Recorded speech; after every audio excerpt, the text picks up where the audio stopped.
You're such an asshole. All right, last one for the day, boy and girls. Oh, I gotta go recycling. And then I gotta go to Ace Hardware. I think I'm gonna just sit on my ass for the rest of the day.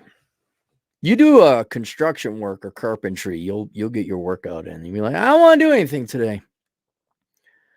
Hi, Aaron. Please keep me anonymous. I would like your take on, as the realist you are, on whether or not I should take this communications class. You might remember, but I contacted you a month or two ago about being falsely accused of the boy-girl harassment by my employer, a leftist crap hole company you should never work for. Under no circumstance should you work for that. I guess if they paid you well, but you would never hang your hat there, right? I'm assuming you're a younger man and this is just a temporary thing to make money and get the hell out. Well, I confronted them about that and they told me it never happened and I thought things would be fine. However, shortly thereafter, another incident happened. One day, 15 minutes before I left, this one girl in a really rude tone, 15 minutes before I left, comma. Look, I'm going to tell you all right now, you young people need to learn to write. I'm not a big guy on English. I'm really not.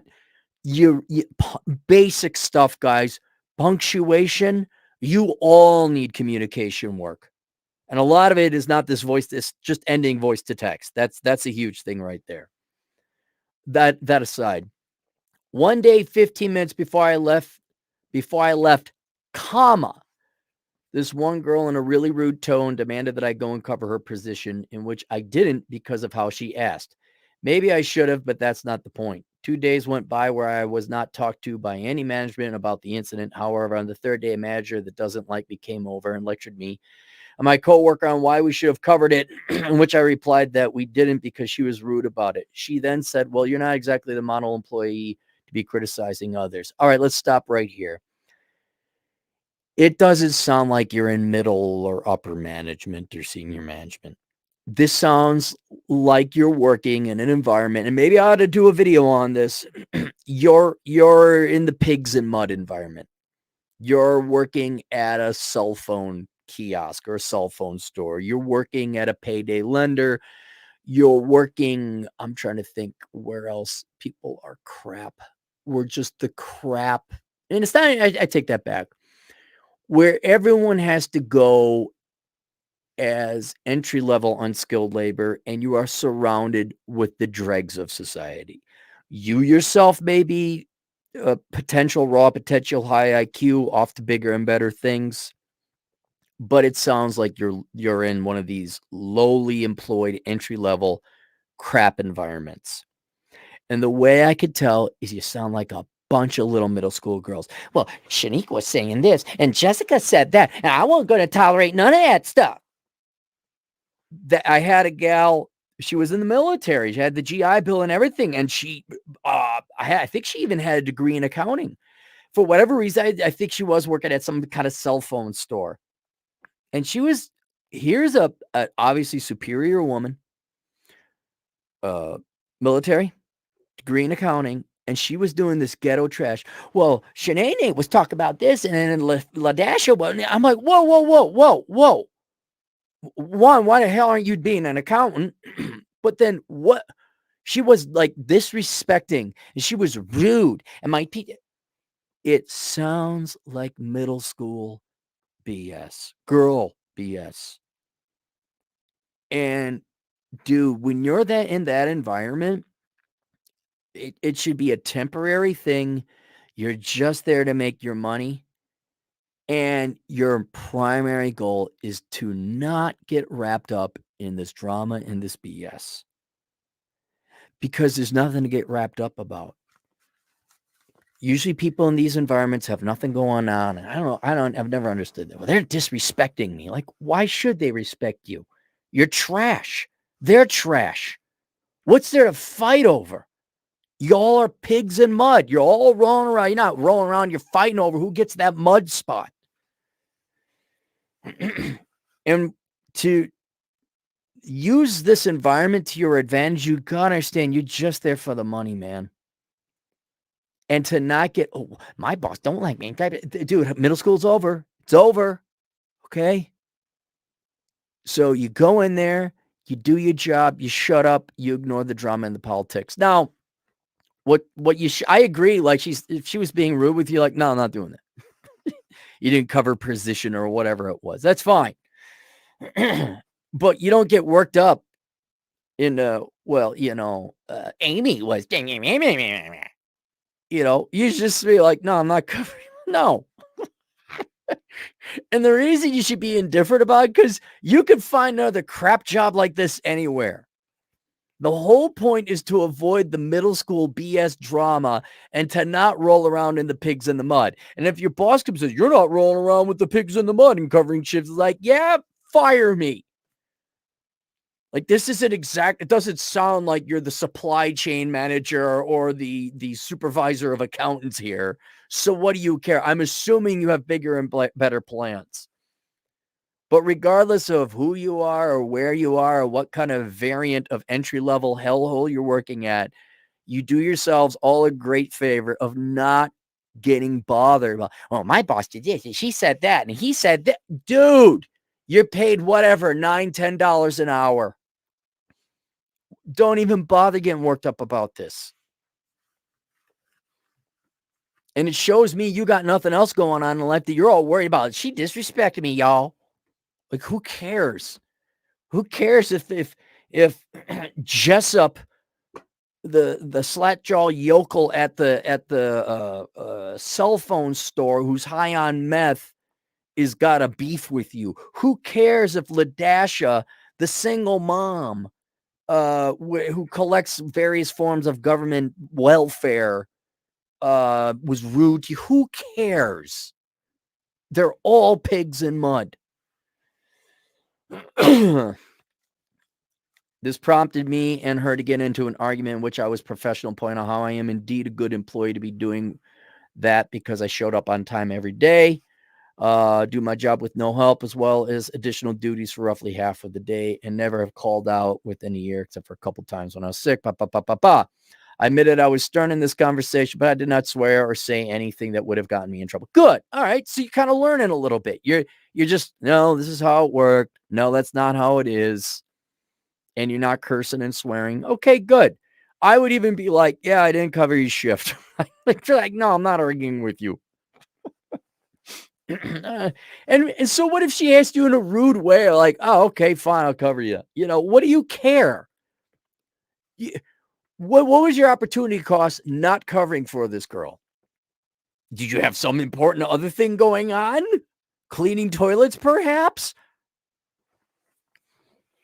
Did you have to have your beef with Cletus? What was who cares?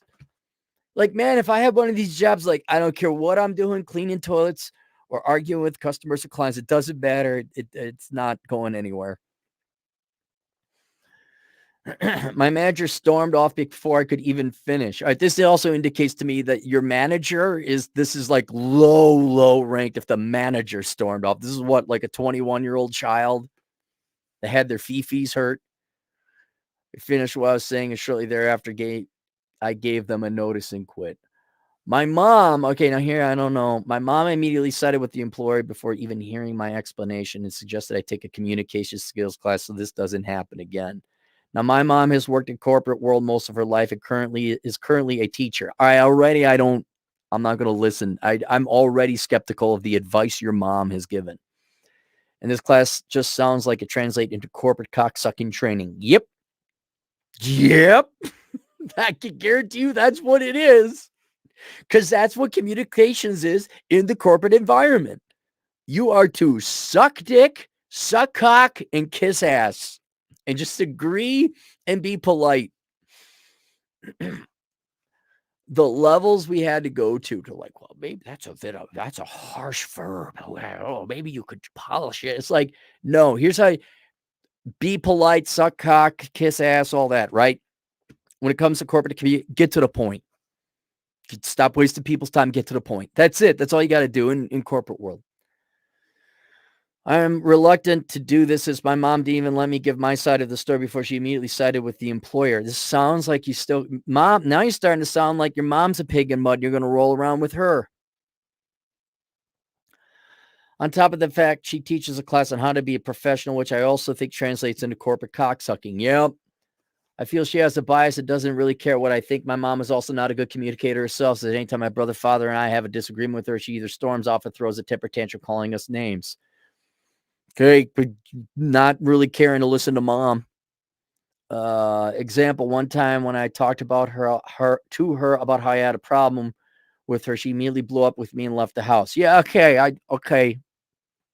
Another pig in mud. I don't care if it's your mom, it's a pig in mud. Do you want to wrestle with her?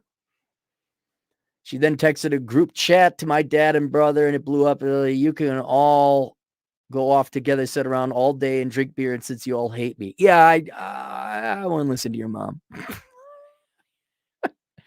My question to you is, should I take this class despite the hypocrisy of my mom, or is this just how corporate dick version 12.1 million? I'd like it. No, you don't. You don't need one. You got to quit thinking about your mom. That's why I asked, do you live at home? No. Okay, stop. Your mama's boy. Knock that off. You don't need this training. Okay. You need perspective. Look at where you are now. Now you got to find another job. Okay. And the job you're going to have to find is going to be another crap entry level job where you're working at the T-Mobile store with Cletus and Shaniqua.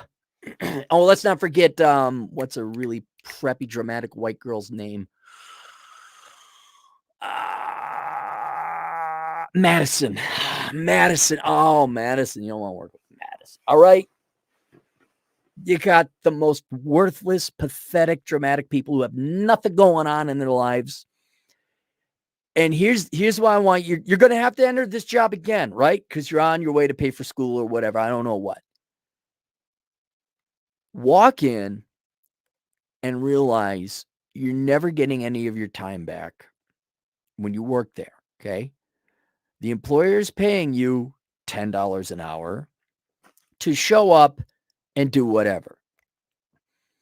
And if Madison needs something covered and she asks you in a rude way, who cares? Go do it. Because what were you going to do? Did you have to cover your spot? Did you have to clean the toilets? Did you have to sweep the floor? What does it matter? All right. And then Cletus saw you hitting on a girl that came into the store that he likes. Says, hey, bro, I don't like you. Like, oh, sorry, man. Don't get in his face. Like, oh, she's all yours, Cletus. Yeah, she only had 3 kids from 3 different fathers. That's an upgrade from you from Kentucky, right? That's hot stuff over in East Kentucky, isn't it? And then LaFonda has some kind of attitude. It doesn't matter. You just learn to tune it out. Like, okay, man, cool. Your boss comes in, crying. Sounds like you're so low ranked at this leftist crapple of an institution that your managers can't tolerate it. They run off crying. All right, your manager has a moment. Her welfare check didn't check or clear or whatever it is. It's all right. Okay, cool. You know what? You go in there and you transact your hours for money and you leave. And you just keep doing this as long as possible to the point that you get a promotion or you join the military or you get your career, your degree, or whatever, and you're on your way to bigger and better things. But now you have burdened yourself in 2 ways. 1, now you have to find another crap job like this.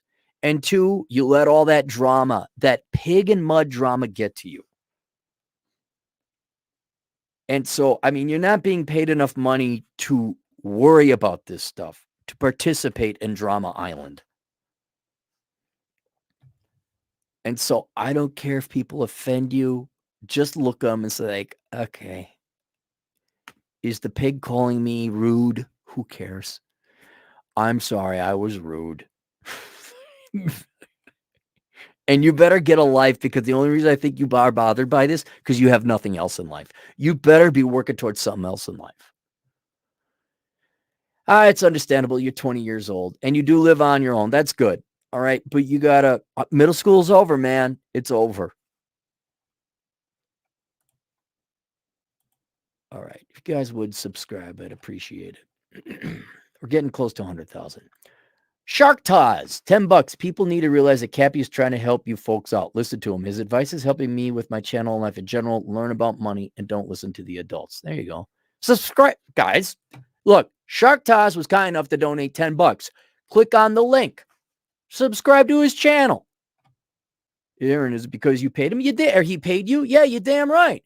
Look, he was kind enough to give me $10. I can't imagine. I mean, maybe he is rich. I don't know, but that's $10. That's $10. That's $10 of his money. I think we all owe it to pay him a visit, don't you?